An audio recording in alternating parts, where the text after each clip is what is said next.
طيب، مساء الخير على حضراتكم. عايزين بس نتكلم شوية كده إن في عندنا أحداث كتير جدا على الصعيد المحلي والدولي.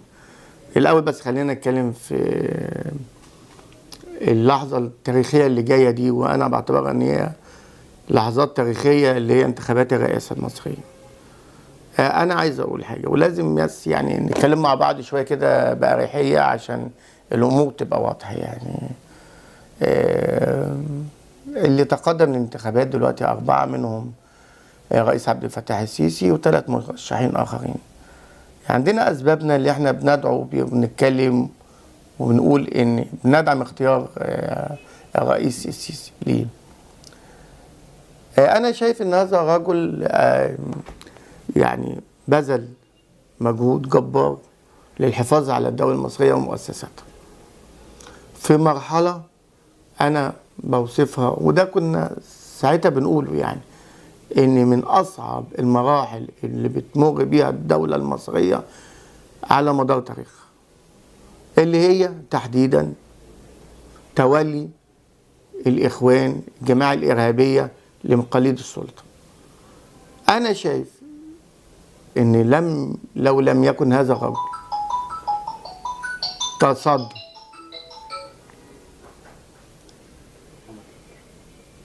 لهذه الجماعة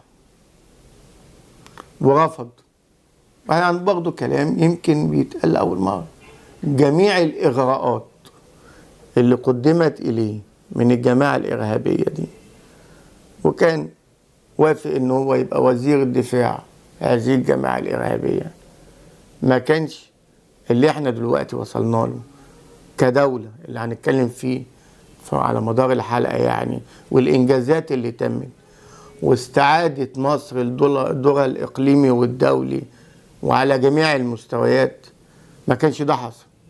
ما كناش شفنا نهضة في كل المجالات. هذا الرجل كان مهدد في هذه الفترة، ودي معلومات، أنا مش بقول أخبار، يعني دي معلومات عندي أنا شخصيا. يعني كان مهدد من الجماعة الإرهابية، جماعة الإخوان، يعني أما هو أخذ جنب الشعب إن هم يصفوه ويصفوا عيلته ويصفوا أحفاده وولاده وكل حاجة.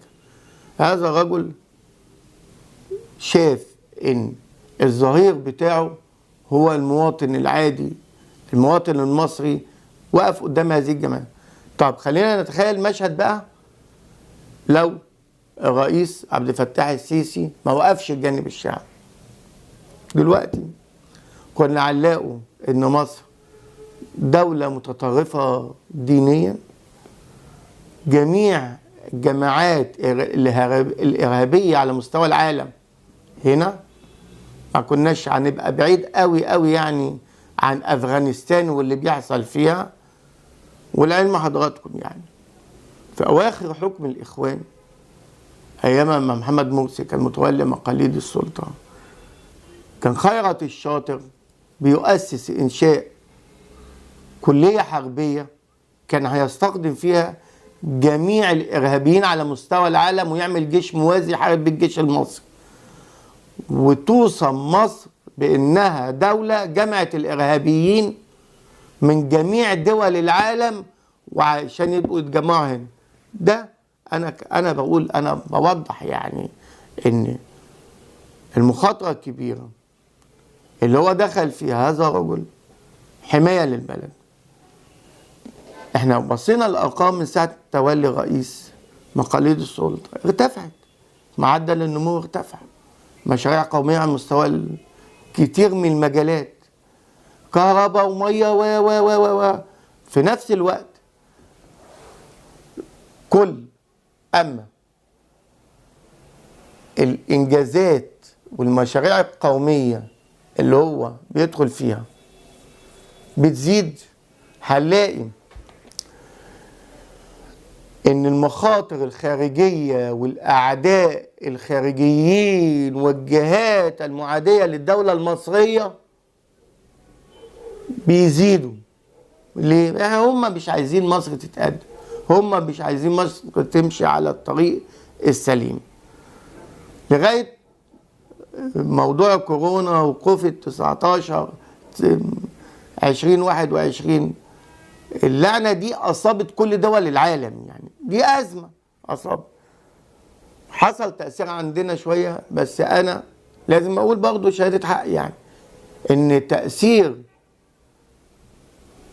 هذه الفاجعة على العالم إحنا بالنسبة لنا من الإجراءات اللي خدها الرئيس، أعتقد إن هي الأضرار بتاعتها قلت عن مستوى دول العالم. إحنا ما شفناش يعني ساعتها في أزمة في أكل زي ما كان بيحصل في دول كبيرة، ما كانش فيه أكل. كنا بنشوف مشاهد على مواقع التواصل الاجتماعي، كان الناس يدخل السوبر ماركت تروح هنا تروح هنا، ما فيش أكل. هنا الحمد لله كان فيه، وكان فيه كل الموارد متوفرة. كان في مثلا ان الدولة وقفت جنب العمالة غير المنتظمة وكانت بتديهم كذا كذا، دي بتعليمات من الرئيس. وجت برضه حرب روسيا واوكرانيا، برضه دي اثرت على معدلات النمو واثرت على مصر. من بين دول العالم كله اتأثر.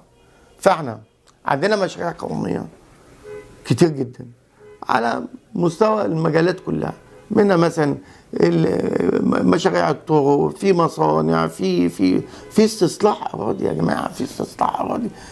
احنا بنهدف لغايه 25 ان احنا نوصل ل 5 مليون فدان استصلاح، وده هيغير من موقع مصر على الخريطه العالميه والدوليه، وهيخلينا ان احنا نتبوأ المكان ونبقى في المكان اللي مصر تستحق يعني. عشان كده واللي احنا شايفينه اليومين دول والمتغيرات العالمية والدولية، يعني مثلا احنا بنتكلم النهارده والشرق الأوسط مشتعل نار.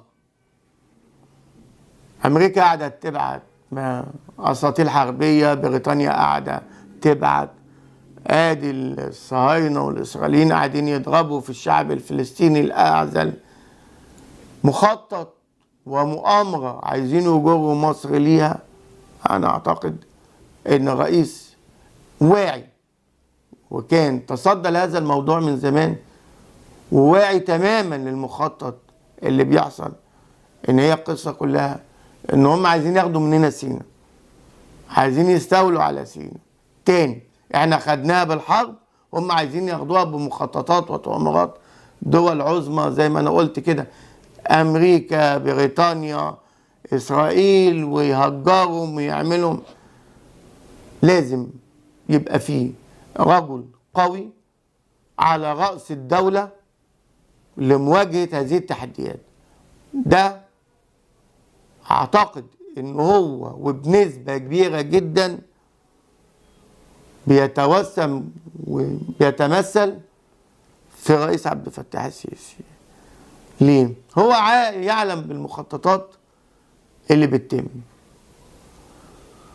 ومجهز جميع المخططات لمواجهة هذه المؤامرات، وبيدير وواعي، بدليل ان هو على الملأ كده رفض هذا المخطط جملة وتفصيل. دي حاجة تانية.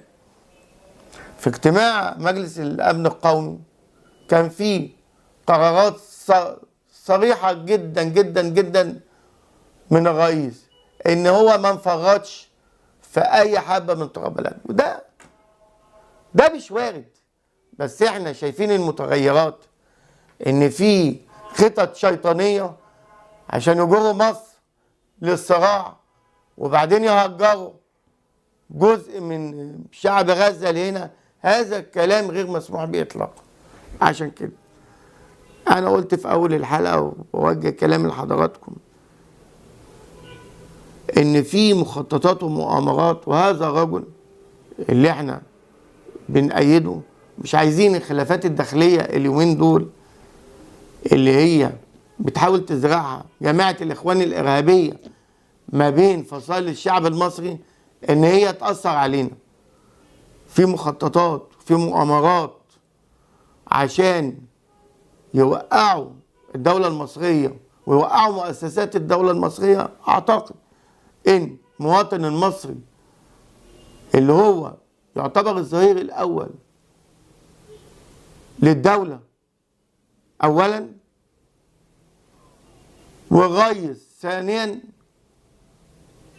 هو ده اللي هيجهد هذه المخططات. احنا هنتكلم معاك يعني مع حضراتكم اكتر من مره كده، ومعلش استحملونا شويه، يعني ممكن نطلع معاكم كل يوم عشان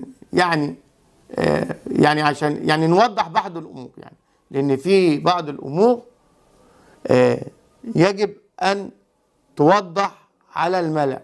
لازم الامور تتحط في نصابها الحقيقي، ونعرف حجم التحديات وحجم المخاطر.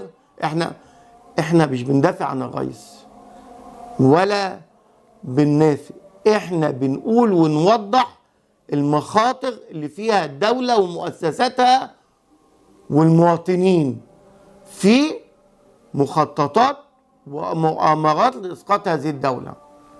قلنا وهنقول وعندنا معلومات كتير، واما نتكلم مع حضراتكم اكتر واكتر هنكشف المخططات دي بالاسامي وبالمستندات، وهنعرض وهندي استاذ محمد مستندات يعرضها في حلقات تانية. خلينا احنا بس نتكلم مع بعض عشان نكشف ايه اللي دلوقتي في الكواليس، وايه المخططات اللي هي بتدبر لمصر، وايه الاجراءات القوية والصاعقة اللي بتحضرها مصر لإجهاض هذه المؤامرات. احنا يعني لينا حلقة تانية مع بعض ان شاء الله نستكمل الكلام.